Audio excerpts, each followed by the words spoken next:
Alors, ici, je vais enlever l'œil en face du flou gaussien. Je ne veux plus le voir. On va avoir une autre méthode.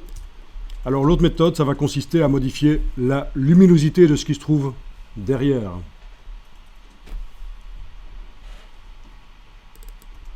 Alors, quelle est la couleur que je donne au texte? Est-ce que ça va être finalement quelque chose d'assez clair, comme du blanc, voilà, ou est-ce que ça va être du noir? Bon, c'est à vous de voir.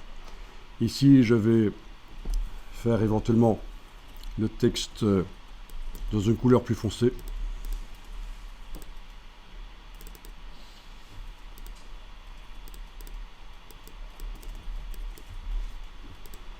Ok.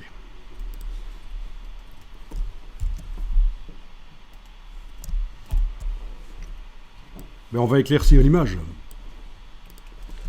Alors, vous allez activer le calque du décor. Et au-dessus du calque du décor, on va aller mettre un calque de réglage de type niveau. Vous vous souvenez, on avait été utilisé jusqu'à présent le calque de réglage de type teinte saturation. Et peut-être d'autres que vous avez testés par vous-même.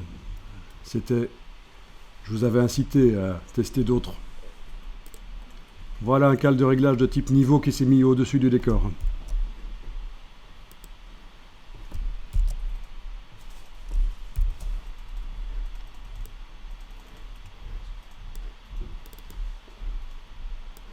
Donc ça, j'aurais pu le mettre sans avoir fait ce que j'ai fait juste avant, le flou gaussien. Hein. C'est juste une autre manière d'arriver à faire ressortir le texte.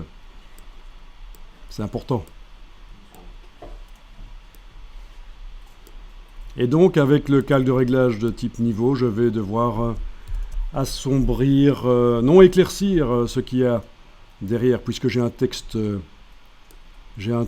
sombre, donc je vais éclaircir avec l'indicateur ici. Donc vous voyez ça, c'est ce qu'on appelle un histogramme, c'est les différentes quantités de pixels dans l'image pour chacun des niveaux de luminosité. Ici je vois, tiens, ça doit être le cheval certainement qui fait qu'il y a beaucoup de pixels clairs comme ça. Peut-être les façades aussi derrière ici. Il y a des pics de... Vous voyez, c'est un peu... Enfin, c'est les quantités de pixels pour les différents niveaux de luminosité. Et si je fais ceci, si je dis que le gris moyen, en réalité maintenant c'est un gris foncé qui devient gris moyen, j'éclaircis. Si on va dans le sens inverse, je dis que le gris clair de l'image, les gris clairs de l'image deviennent gris moyen, ça assombrit. Vous voyez un peu la logique? Donc dans ce cas-ci, c'est vers la gauche. De toute façon, c'est visuel, vous voyez que ça éclaircit. Bien. C'est déjà pas mal ça. C'est un peu mieux.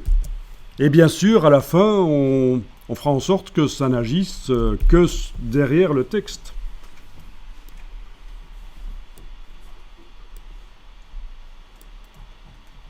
Alors vous avez peut-être à certains endroits comme moi quelque chose de foncé derrière. La pancarte ici. On va s'arranger pour qu'elle s'éclaircisse avec ici.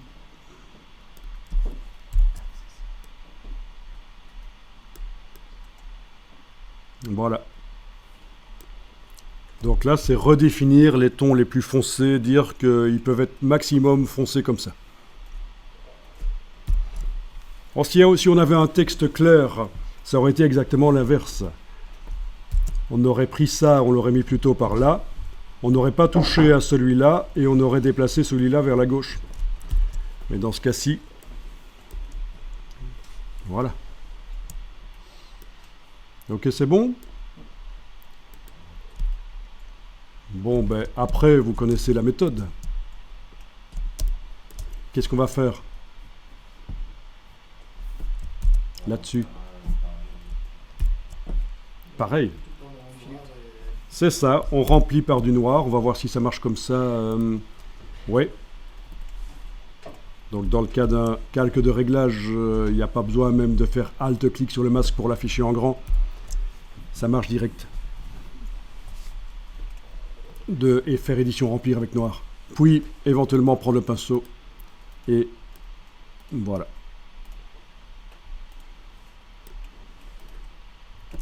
Oui, j'aurais pu déplacer ceci avec la touche Alt vers là, ça aurait fait une copie, mais bon. Alors, si c'est trop, on dessine en noir au pinceau à l'extérieur. Peut-être avec un pinceau plus fin ici, peut-être par clic, majuscule clic. Voilà, clic, majuscule clic. Donc j'annule. Enfin voilà.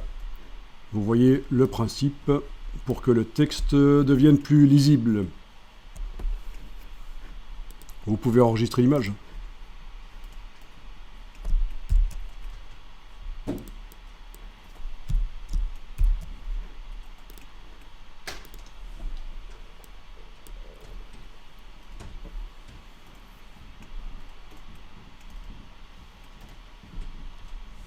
Ah oui, et si on doit déplacer le texte, il faudra absolument que ceci soit activé et avec la touche CTRL, activer également l'autre calque.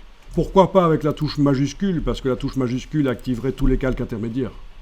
C'est juste ça et ça avec CTRL ou commande du Mac que je veux déplacer et outil de déplacement sans l'option sélection automatique, je vous rappelle.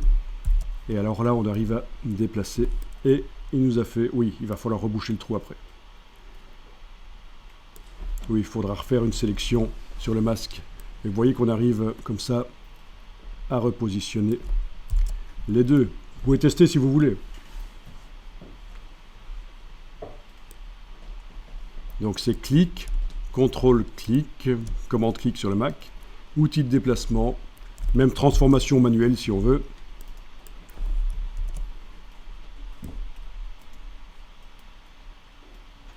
Voilà. On valide avec le petit V au-dessus. Et voilà, on a le texte et le masque qui ont été déplacés. Ok.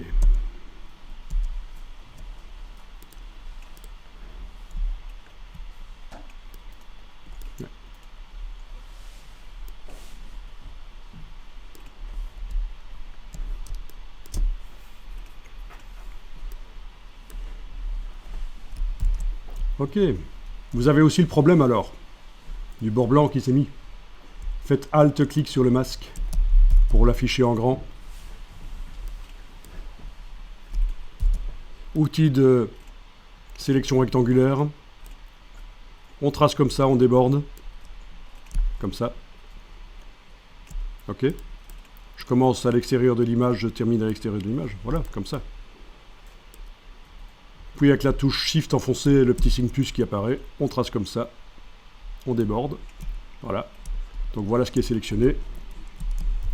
Édition remplir avec noir, et voilà, problème réglé. Alt-clic sur le masque, et voilà, ce sont des choses habituelles. Quand on bouge un masque, il y a des bords qui apparaissent.